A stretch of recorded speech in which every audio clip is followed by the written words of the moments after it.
Oh,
oh, it's,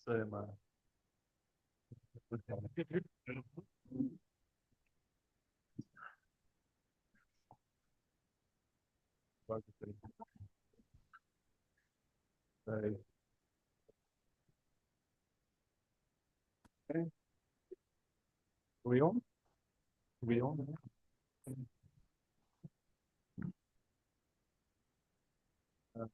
If you want to,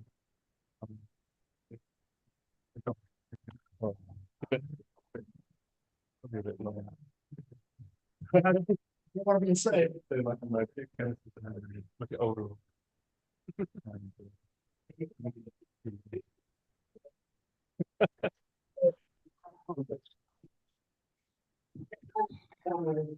Oh, is there a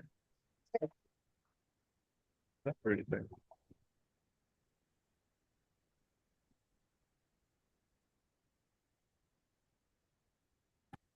Yeah, I think so.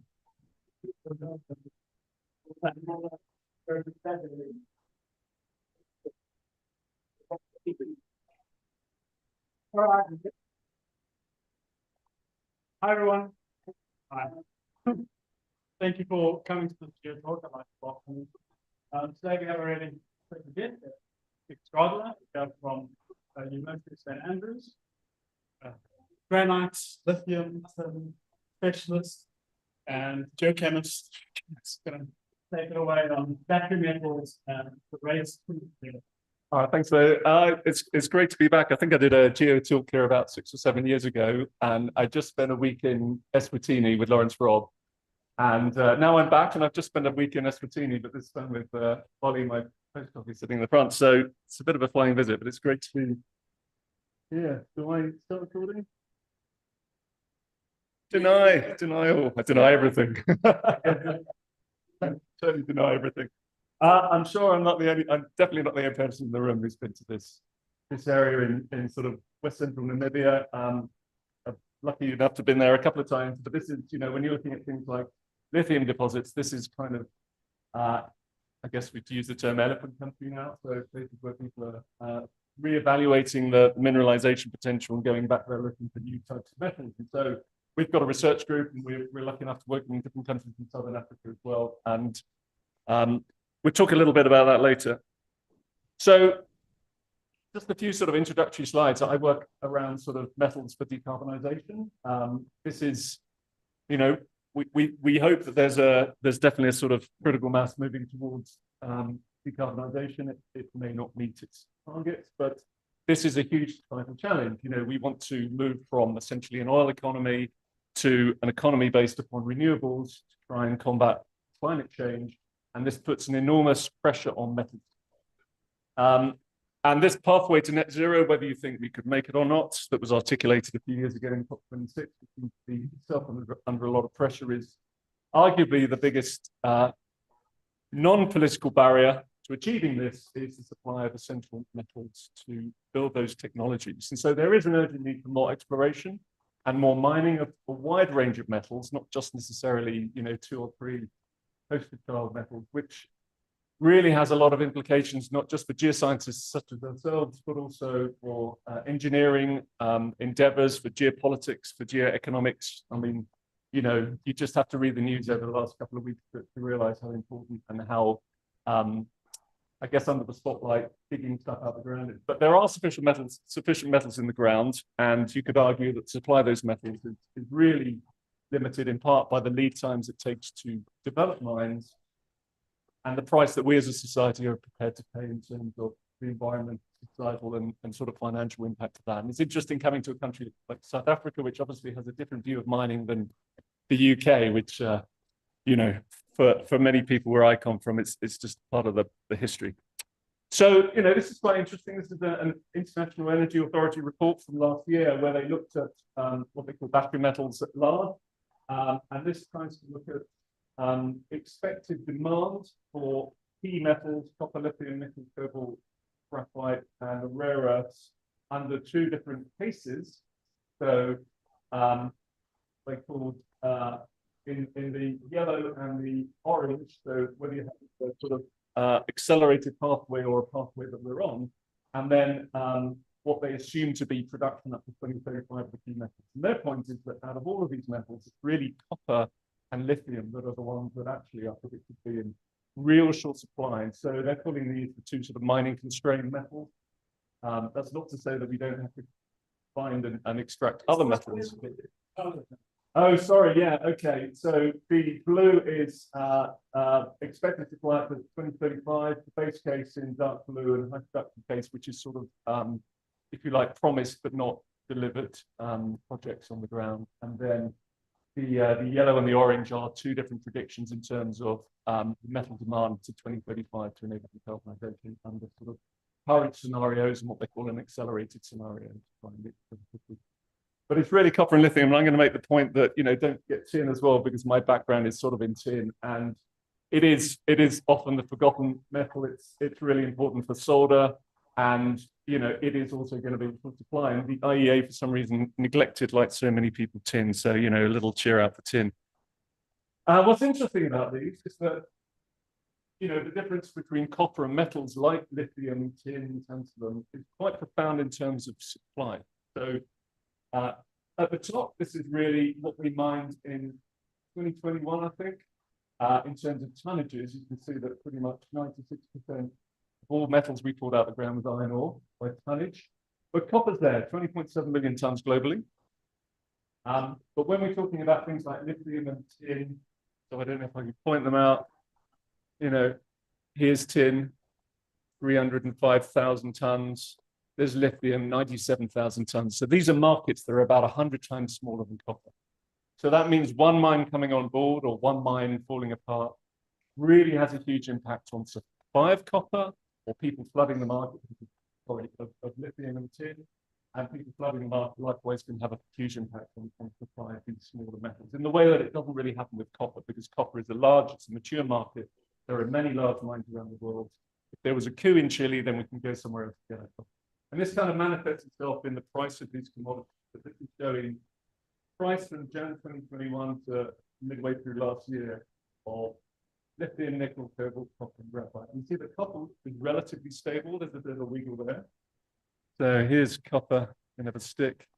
But look at the price of lithium. It goes up from a sort of 100 baseline by multiples and then crashes again. So trying to build projects against the volatility of prices of things like lithium and cobalt as well is really challenging. So pushing against what we know in terms of what we need to dig out the ground, and we need to build these mines, and we need to get them projects running. They tend to come. They're much more effective by politics. They all tend to come from one mine. It's really people supply of these things. Prices always. Okay. So one slide on copper. For me, I'm not a copper expert, but what I understand is that the challenge is we need to find new big deposits. This is interesting, a graph that came out 2 years ago from S&P Global. So what it shows you in the blue bars is the number of major copper discoveries per year, 1990 through to 2021. You can see on average we were finding 8 to 10 copper deposits up until about 2010, and now we're hardly finding any. And that's because, you know, it's a large, mature market. I like this on the right as well. So this is in the British Museum. This is a clay tablet, which is a complaint about the delivery of the wrong grade of copper dating back to 1750 BC. So, you know, these are not new problems. But really, the sort of story around copper is that we've found the big deposits, we're exploiting them, and the next challenge is how do we find these new tier 1 deposits that, you know, after 50 or 60 years of exploration, we're now struggling to find. Grades are getting lower and the deposits are getting smaller. Sorry, what's that? I don't know. Yeah. So, so this is meant to be global data. Yeah. So lithium, I'm going to sort of focus on tin and lithium really this talk. So what we understand in terms of demand is that we need to at least double. So at the moment we have about 100,000 tons of, sorry, 1 million tons of lithium carbonate equivalent is produced per year. The predictions are by 2028 we need to double that, so that's in 3 years' time. And by 2035, perhaps quadruple that, 4 million tons. And this is primarily through battery demand. And, you know, it took 70 years to get to the first 1 million ton of supply. And now there's a race to try and quadruple the supply of lithium. The good news is that money is going into exploration. So on the bottom right, this is sort of our exploration budgets of lithium exploring. So there is obviously a lot of interest in going after lithium. But as I mentioned, you know, the volatility in lithium prices is a real problem. There has been a recent price crash due to sort of lithium flooding the market. But on the plus side, we haven't really explored lithium in significant, to a significant degree. So there is a real opportunity to go back to some of these old historic, for example, tin mining areas, as we talked about, and actually find new lithium deposits, because it doesn't have that sort of depth of exploration history that copper does. So there is the opportunity to find real new sort of tier 1 deposits in the lithium. I thought it was probably interesting to talk about how we use lithium in terms of batteries. As I mentioned, this is the sort of real demand driver for it. So we use lithium in both the electrolyte and also the cathode. And lithium-ion batteries were developed in the 1980s by Sony for portable electronic devices.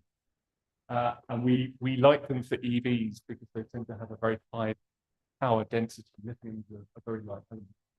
And so depending on the type of lithium-ion battery, and not all lithium-ion batteries are the same, there's kind of 2 main feedstocks. One is lithium carbonate, which until recently used to dominate because we can easily recover that from brines, and there are large sort of continental brines in so-called lithium triangle in South America.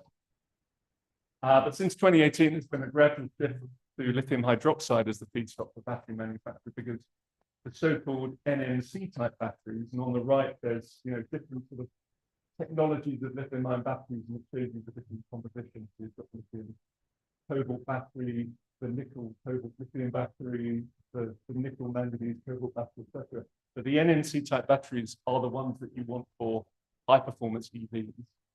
And the production process of them tends to prefer lithium hydroxide as the lithium feedstock. And spodumene, hard rock source lithium, rather than brines, is a much more streamlined process in producing that lithium hydroxide. So what it means is that we've shifted battery technology, we've shifted the types of feedstocks that battery manufacturers would like to be input into their production process. And that means from a supply perspective, we're actually moving from brines to hard rock source lithium, aka pegmatites, because if you try and create lithium hydroxide from brines, you have to go through a sort of conversion process. So this means, you know, hooray, the rise of the pegmatites. This is why everyone is now, yes, don't look at pegmatites. You know, the top right shows you that this is sort of lithium supply, whether it's coming from hard rock, i.e. pegmatites in green, brines in red, and then mixed brine. You can see in 2018, there was a huge leap in terms of getting lithium from pegmatites. And that's because the sort of downstream perspective wants lithium hydroxide. So we're now looking at the moment, getting most of our, so it's still working, okay. You know, getting the majority of our lithium is coming from hard rock areas. But many of the pegmatites we now mine for lithium are brownfields, sites because they have been historically mined for things like tin or cesium. And so we're entering a new area of, if you like, greenfields lithium pegmatite exploration, which brings new challenges itself. And what's interesting is that, you know, on the bottom right, this is from a couple of years ago, and the prediction is that maybe, you know, up to 80% of new lithium capacity will come from hard rock projects. There are, you know, left field black swan events like clays, which may come on stream, but at the moment the prediction is that we will need to go out and find and source our lithium from pegmatites. So, what is a pegmatite? Some people know. And I almost thought, oh, how can I stand here talking about pegmatites and all the world experts? Anyway, rule of pegmatites number one is you need to have someone standing in front of it when you take a photo. And that's because, you know, the size, you know, if you think about pegmatites, the one thing that everyone knows is they have large crystals, and they can actually have very large crystals. So here's a picture from one of your slides, Paul, from Bakita on the top left. There's the Wits pegmatite in Namibia, which is from the area where the photo was on in the cover. This is Maine. This is my PhD student lot standing in front of chunks of spodumene. You can see here, so spodumene is the lithium ore. This is a great historic photo from the Etame mine, also a spodumene crystal. So, you know, they are quite difficult to define though, because they're not always broadly crystalline. There's one definition I found. You know, you can argue with this, but they're enigmatic. We think they are. They're relatively poorly studied. I mean, people have studied them. They still have a lot of surprises and a lot of work we can do. And they're possibly quite hard to define. And this is one sort of definition. An igneous rock, it's basically granitic type rock, distinguished by its extremely coarse or variable grain size, but also it often has a sort of very interesting fabric, this sort of skeletal or graphic type fabric, which has a very strong growth direction. I have okay, not quite yet onto this one. So you may hear the term LCT type pegmatites. There was a definition about 30 years ago, which tried to define pegmatites in terms of their sort of metal endowment. LCT stands for lithium, cesium, tantalum. These tend to be the ones that we find lithium in. They're probably S-type granite origin. So we're talking about melting at least some types of sedimentary material, but that would be debatable. You know, essentially their mineralogy is some quartz, some feldspar, maybe some white mica. We think of them as being very evolved granitic type rocks, so quite high silica content. They tend to be rich in volatiles, like water and other kind of volatiles, boron, chlorine, fluorine, and incompatible elements, but not necessarily always. Primary ore of lithium that everyone wants is spodumene, which is a lithium aluminum silicate. It's a type of pyroxene. And on the top right is some drill core. So you can see here's some spodumene laths here. Here's a spodumene crystal in outcrop. But, you know, trying to look at white rocks in a white minerals in a white rock where all the other minerals are white is really challenging. And I really struggle to find spodumene in the field. There are other lithium minerals people like as ore minerals, like petalite, which is another lithium aluminate silicate, lepidolite and zimaldite, which are micas. They tend to be, you know, so you'll find metal associations with things like cesium and tin. Well, I'll bang on about tin a bit later. And what's interesting is some of them tend to be zoned. So we think they intrude as a melt. They could be quite small bodies, maybe 40 meters wide, 20 meters wide, bigger or smaller, but, you know, not enormous intrusions. And they probably intrude as a melt and they crystallize from the wall rock inwards, and you get this characteristic zoning, which kind of reflects this magmatic history. And when I give this talk, or variables of this talk, closer to home, I actually bring a lump of rock with me to show people. I'm afraid this didn't fit in my suitcase. This is some of the St. Andrews legacy material from a 1990 student who worked on Bakita in Zimbabwe. And this is from the main ore. And this is our interpretation of the main ore. But what you're looking at here is the margin. So this is the edge, and the thing grows from the border inwards. The stuff of interest here is spodumene. So you can see you've got this very sort of interesting albitic margin zone. We have a mica zone. I'm sure, Paul, you've probably seen these things in more detail than I, but then you have spodumene plus some quartz kicking in here. And this is the stuff that people want to mine. And we did a little back in the envelope calculation. So this lump, which is about this big contains about 4 kilos of spodumene, which may contain approximately 100 and 150 grams of lithium metal. If you think 1 Tesla needs between 6 and 8 kilos of lithium, you need about 60 to 80 of these for 1 EV. So you start to think about the scale problem. When you pick this thing up, it's pretty heavy, and that's got to be dug out, that's got to be processed. And it's quite a challenge. So what I find really interesting is that the first appearance in the geologic record of lithium pegmatites, lithium tin granites, if you like, tends to be in the late Archean. So I've done quite a lot of work on early and mid-Archean crustal evolution. But the late Archean, in my view, is a really sort of fundamental point in Earth history when we started to really stabilize the continents, we formed cratons, and we started to have the onset of widespread crustal reworking. So, people know about this idea of late Archean granite blooms. On the right, this shows you different sort of time-space chart, different cratons. The TTGs, the early juvenile Archean crust, is in gray. Granites are in red, and what I put here in the stars are dated Archean pegmatites. So things like, green bushes in Australia, which is one of the biggest lithium mines at the moment, is about 2.55 GA. Tanko is something like 2.6. I stress these are actually quite hard things to date, but there's an interesting point of Earth history when we start forming these mineralized bodies. And it means that we're starting to rework the continental crust. We're starting to actually form granites for the first time. And possibly we actually start to incorporate sedimentary material if we've had crustal stabilization, immersion from the oceans, we've had weathering, things like that. So it's a really interesting period. Keep an eye on the time. So, I'm going to talk now about some of the work we do in terms of trying to understand these systems. So I've mentioned that we find lithium, we find tin granites as pegmatites, and they're sort of tin granites like we find in Cornwall.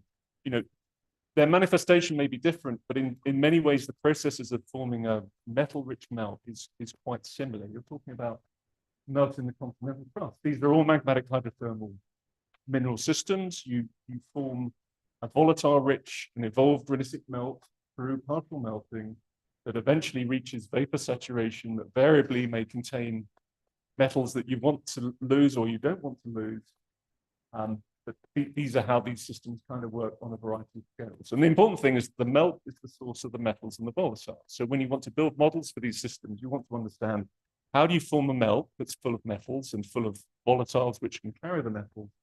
How does that then intrude and how does that crystallize? And these are sort of fundamental questions that people have been tackling with for a while in terms of granite. So, these have historically been studied using a whole rock approach, and it's quite difficult, even in pegmatites, to sort of even define what whole rock data is. But, we're starting to try and use mineral-based tools now using sort of in situ analytical techniques.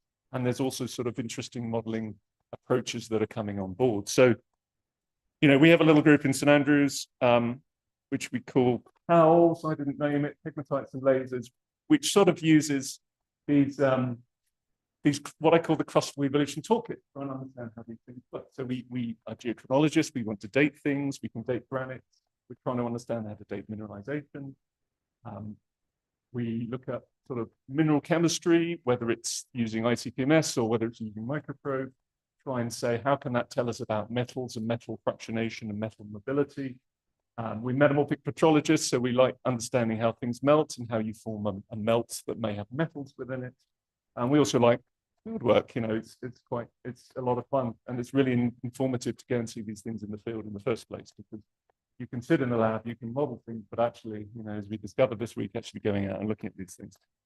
So I'll tell you a couple of the ways that we're using these tools just to sort of finish up the last 20 minutes, that some of the work the group have been doing over the last 4 or 5 years. So let's look at the process of melting. The big problem that we're trying to tackle, I suppose, is that you can find pegmatites in many places, you can find granites in many places, but they're not all mineralized. So really, what are the fundamental controls to producing mineralized intrusion?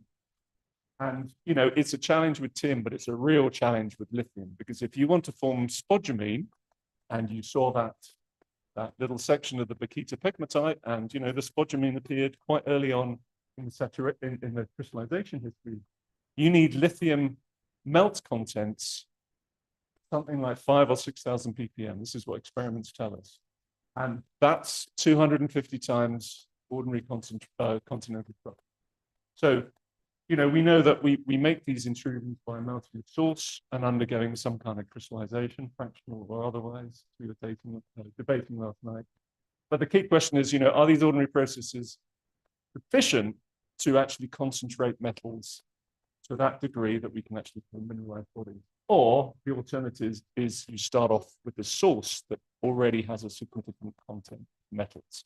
And that really plays directly into your exploration strategy.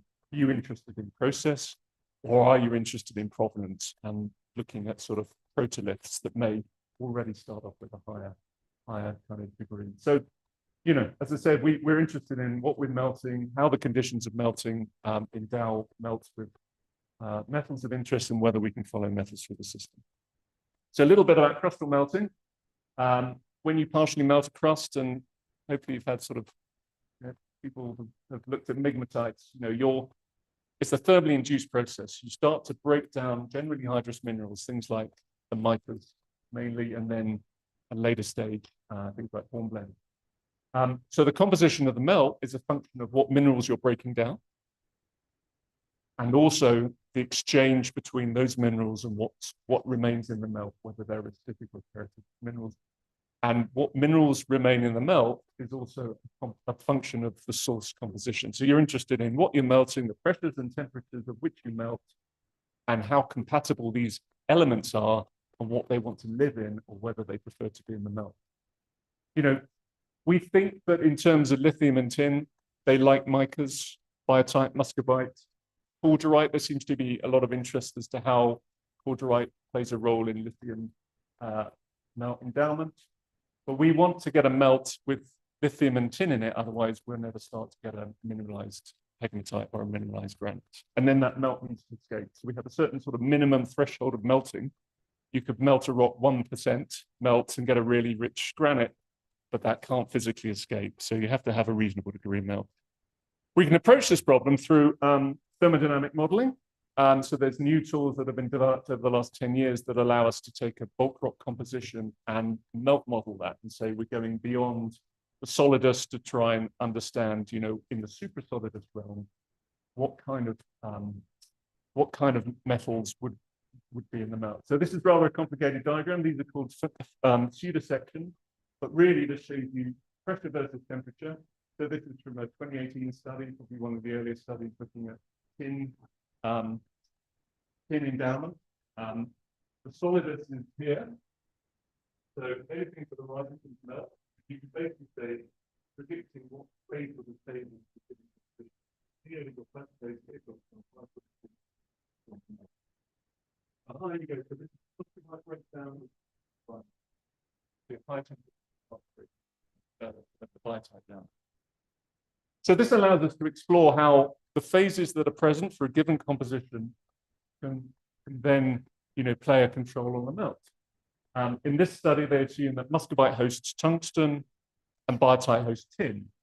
So if you only break down muscovite, you will release tungsten, but you won't release tin. Only when you break down biotite that releases tin, you start to release here, temperature, muscovite breaks down, you get up tungsten, and then biotite breaks down. So that means you need deep melting to get a tin granite, for example. So these are quite early studies when people were really interested in tin and tungsten and tantalum, and no one had thought about, not everyone, a few people have thought about lithium. So this is a student of mine who then applied this, and this is not the only study. He's been using these tools on the problems of lithium pegmatites to try and understand the problems of lithium endowment in the melt. He also did a similar exercise. He took an average shale as the protolith. It's an S-type granite. Had about 100 ppm lithium in the model. We assume that biotite is the main host for lithium. So if you have shallow melting, you don't break biotite down. But what actually the presence of biotite does is it inhibits lithium release into the melt because it will extract lithium from the melt into the biotite.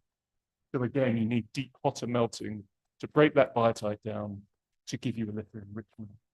Even under all the different conditions he ran the models on, he found that in one melt stage, one stage event, say, 8% melting, he could achieve a maximum 4 times enrichment in lithium. So if you start at 100 ppm, he could get to 400 ppm, which is way off what we need to form spodumene.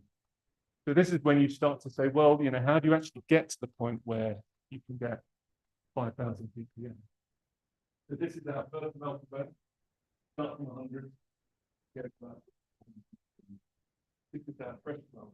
So you might have handles.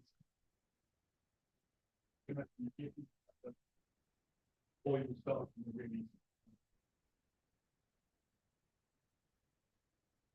So this gives you some sort of parameters to try and explore, how the melting process could actually give you a melt that could have enough lithium. And then it starts to, ask questions about how could you get remelting events, how could you get starting enriched compositions. The other thing we're trying to do is a bit of isotopic fingerprinting. So here's one example. This is where we were last week.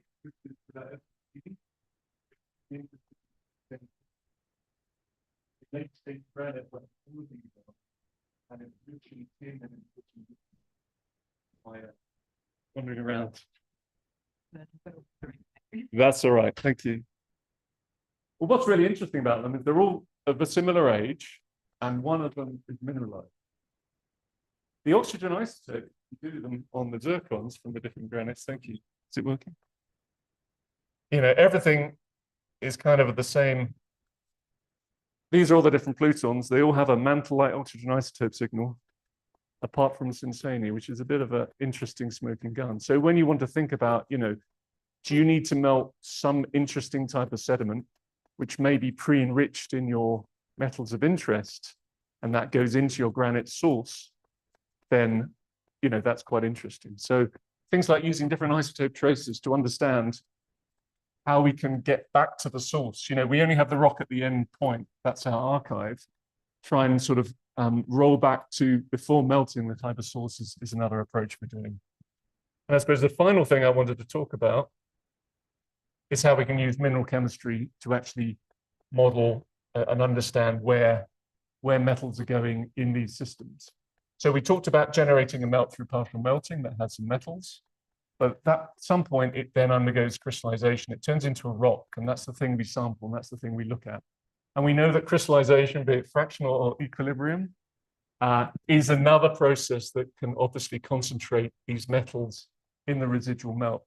And the interesting things about using different minerals, like we're interested in apatite and zircon because they're ubiquitous in some granites or some other pegmatites. They're not in everything, but they're quite an interesting type of mineral because they tend to saturate through the crystallization history.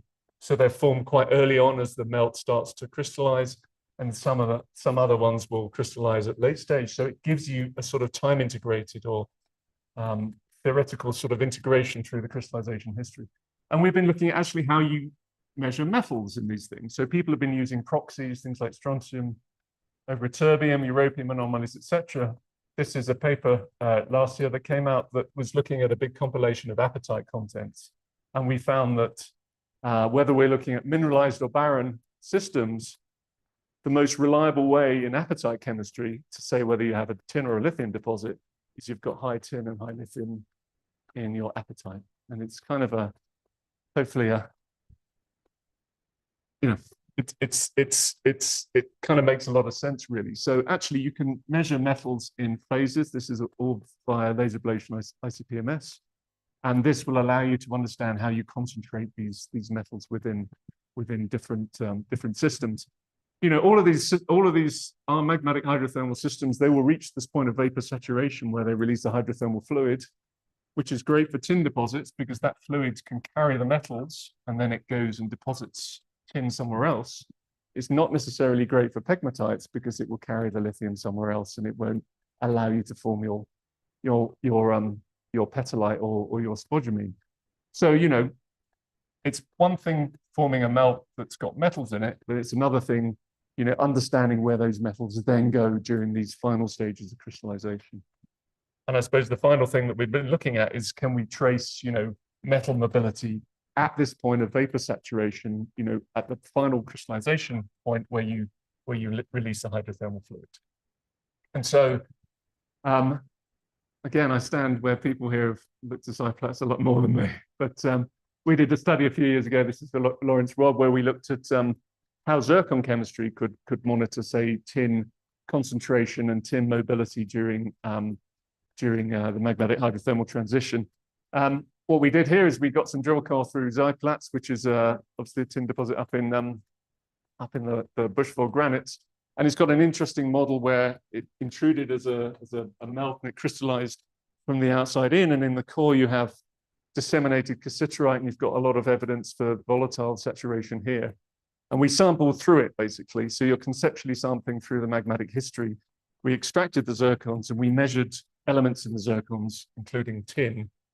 So what the results can show you is that if we just look at, say, so we classified samples as either mineralized in red from the core or unmineralized in gray from the margins, which don't see evidence of mineralization.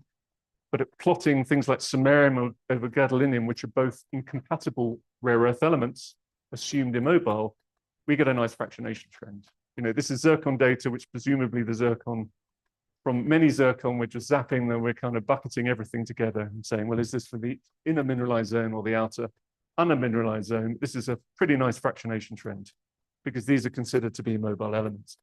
But if we look at tin versus gadolinium, what we found is that, again, fractionation is here.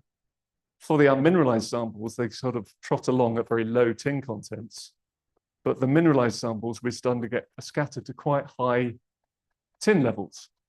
So you're seeing some evidence of not just tin concentration, but maybe some concentration over and above what you would expect from fractionation. Because if it was just fractionation, then presumably these things would track along the same baseline. But if tin is a mobile metal, then maybe this is enrichment through hydrothermal processes. But it's debatable. But it's trying to get at these rocks and trying to, through mineral chemistry, look at how metals mobilize. So we're almost out of time. So what are we trying to do? We're basically trying to explore how we develop these metal-rich melts and how they crystallize using sort of crustal evolution tools that we deployed for old Archean rocks when we weren't interested in pegmatites and tin granites at the time, and see if this can sort of open up new insights into how these deposits form. And I should say, it's not just us. A lot of people are using these kind of tools to try and understand these systems now, but there are many open questions.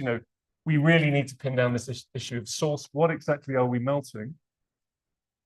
Is there necessary for pre-enrichment? Can we follow the metals in these systems through melting and the crystallization? This idea of metal contents of different mineral phases, can we couple that with volatile contents, for example? Can we use novel geochronology to try and build a more sort of time-integrated understanding of an origin? These thermodynamic melt models are incredibly powerful. We really lack decent partition coefficients for many of these metals because people haven't really properly understood them. Can we take ideas from the porphyry world where people talking about these on the right, these sort of transcrustal magma systems where things just, you've got 20, 40 million years of sort of ongoing magmatic activity? We're not sure. But, it's so there's a lot to discover, basically. That's what I'm saying. I think that's me. Okay, thanks. Happy to take any questions.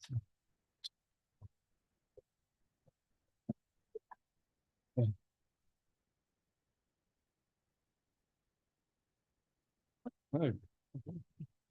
I'm in Senate. Oh. Yeah. Thanks, Nick. That was really interesting, fascinating, and very topical. The main question I have, and I'm not a granite petrologist, so excuse me if this is ignorant, but our colleagues, for instance, at Stellenbosch would say that peritectic entrainment of phases is really important in the flavor of granites, right? Yeah. Do you think that could have a role to play in concentrating lithium? I'm not sure what those peritectic phases would be, but is that an alternative to pure fractionation and multiple melting models to give you an enrichment? Yeah, I think that's a really important point. So we've been thinking with Ollie, we've been thinking quite a lot about this. We've been thinking, and I guess going back to almost like the rest type models of 40 years ago, right? What are you crystallizing? Is that pure melt?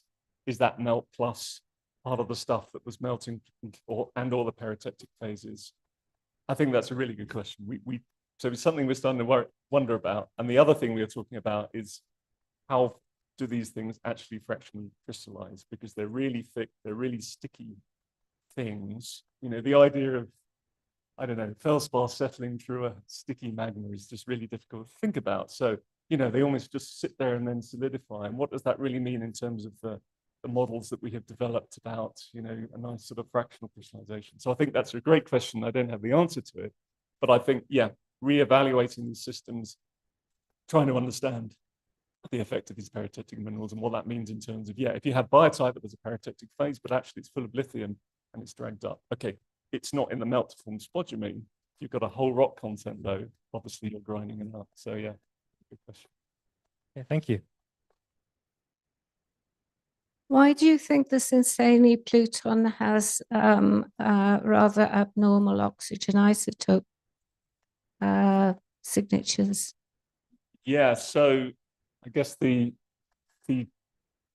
traditional explanation for heavy oxygen is really that you're incorporating material that's undergone low temperature superficial weathering. So, your mantle value in zircon is about 5.4, 5.6, things up to about 6 or 7 per mil, which is what we're seeing in Cinceni.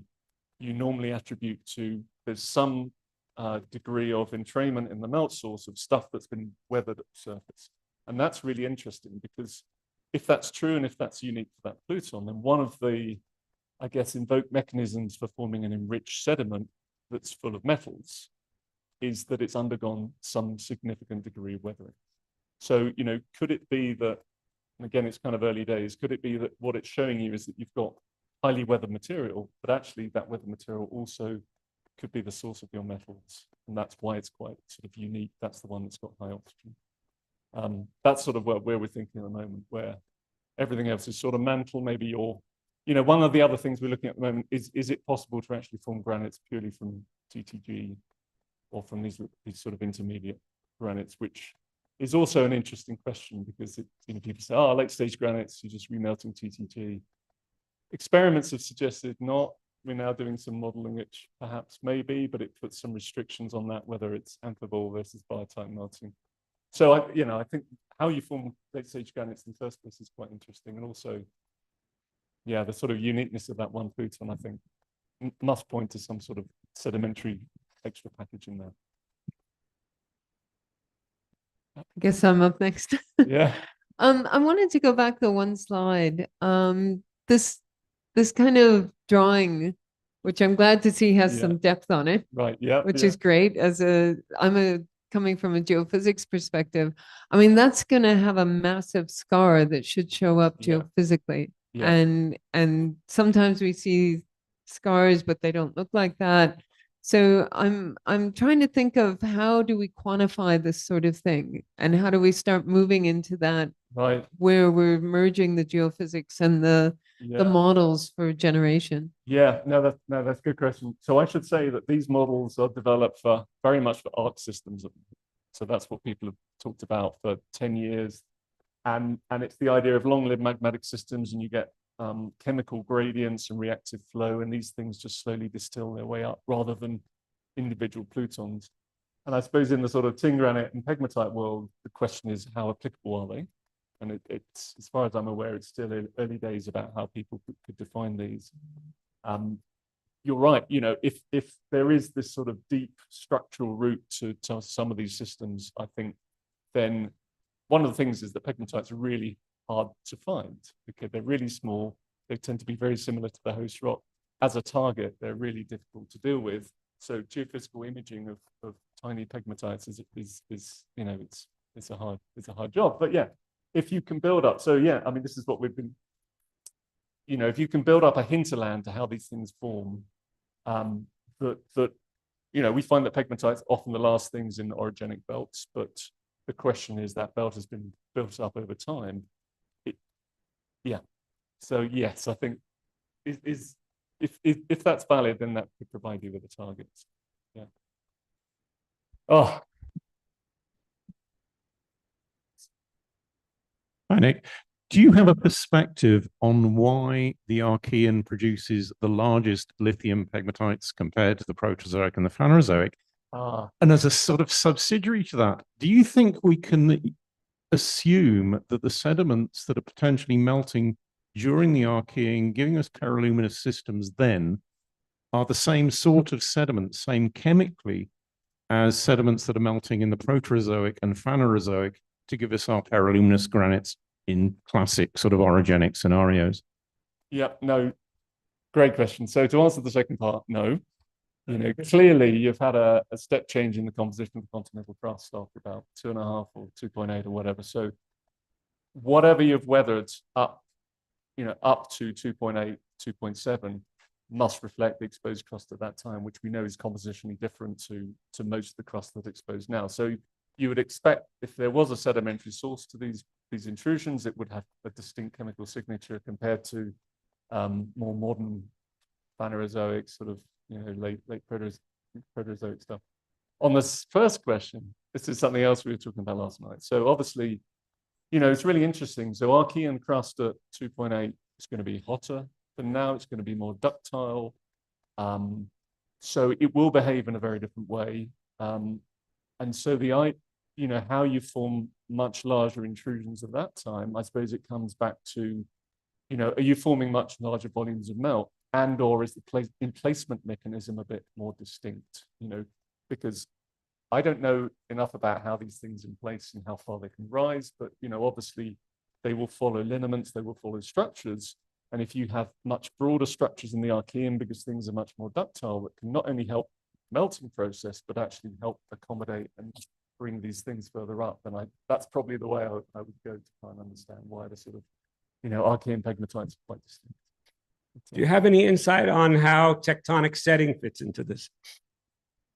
Yeah, great question. So we got interested in Swaziland in the first place because of the age of the granites and trying to understand how those granites formed. And Lawrence has always been interested in them because there appears to be sort of two belts, what he called high and low calcium granites, but almost akin to kind of I versus S type granites, which is very much a sort of modern subduction signature rather than if you like, an Archean type signature. So we got interested in the granites. I mean, I was kind of schooled in Archean geology in Western Australia, where especially in the Pilbara, they have a very sort of vertical tectonic model, and that's where everything starts. So, you know, maybe not, but you know, if you want to understand, first of all, how do you get a linear bed of granites, and also how do you get potentially weathered material to depth where that can then melt to form those granites, then you need some sort of mechanism burial. And 2.7, 2.8, I don't think it's inconceivable that you're starting to see those kind of processes. So yeah, so the thing that took us to Swaziland in the first place was like, you know, was this a de facto, really sort of bolted on example of not necessarily exactly a Phanerozoic system, but a sort of horizontal subduction type system that's imposing itself on maybe earlier rocks that are formed in perhaps a different geodynamic setting. But it's this interesting, yeah, and I go back to why the late Archean is interesting, because you've had continental immersion, you've got weathering, you're forming weathered material. You know, study after study, they like this gap of 3.2 to 2.8 as like the onset of plate tectonics, whatever, you know. So by that point, then invoking horizontal tectonics is not particularly controversial, I don't think. And it is a great mechanism for getting stuff into the melt zone to try and form these kind of evolved rocks. What about collisions? You produce a lot of granite in collision, but you don't hear about it. Yeah, no, that's very true. So, I mean, some of the later Pan-African pegmatites and things, you know, that's very much a sort of orogenic collision zone. The Swazi example is yeah, I think that's interesting. Yeah, I haven't quite got there yet.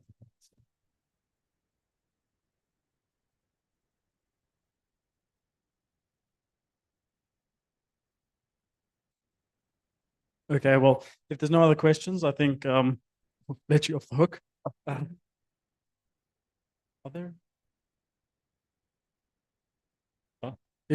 Are there any questions online from anyone? No, I think you are off the hook. So Okay. I'd like to thank you for coming and giving the talk. Thanks so much. and If I think you'll hang around for a little bit if there are any Yep. other lingering questions. So thank you. You got- yeah, thank you.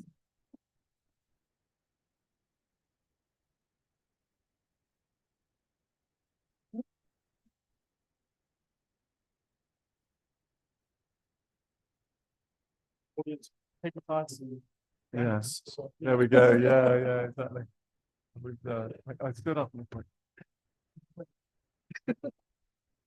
do you know how